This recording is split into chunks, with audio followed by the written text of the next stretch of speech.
আসলে আমাদের দেশটা চারিদিকেই ঝামেলা হয়ে আছে। এই ঝামেলা কবে যে ছুটবো কেউই বলতে পারে না। এই ঝামেলা এই ঝামেলা ঝামেলা একটার পর একটা লেগেই থাকে। সাথে সাথে ওয়ারেন্ট অফ অ্যারেস্ট ওয়ারেন্ট যেটা, সেটাও ইস্যু হয়ে যায়। তো ইস্যুটার ক্ষেত্রে আপনারা সাংবাদিকের আমাদের থেকে আপনারা এটা বেশি জানেন।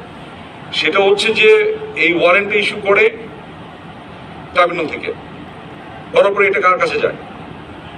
পুলিশের কাছে, আইজিপির কাছে যায়। তাকে একটা ডেট দেওয়া আছে, 22 তারিখের ভিতরে এটা তাকে কার্য সমাপ্ত করতে বলেছেন। আর এখানে অনুলিপি হিসেবে, অনুলিপি পর্যন্ত মানে ফটোকপি বা অ্যানাদার কপি, এগুলো কপি হিসেবে আমাদের বিভিন্ন অ্যাপয়েন্টমেন্ট যারা আছে তাদের কাছে একটা করে অনুলিপি। আমরা এটা সোশ্যাল মিডিয়াতে দেখেছি এবং টিভি স্কলে কেউ কেউ এটা দিতে পেরেছেন, কেউ কেউ দিতে পারে না, বাট আমরা সোশ্যাল মিডিয়াতে দেখেছি এরকম চার্জশিটের অনুলিপির ভিতরে কারো কারো আছে। আমরা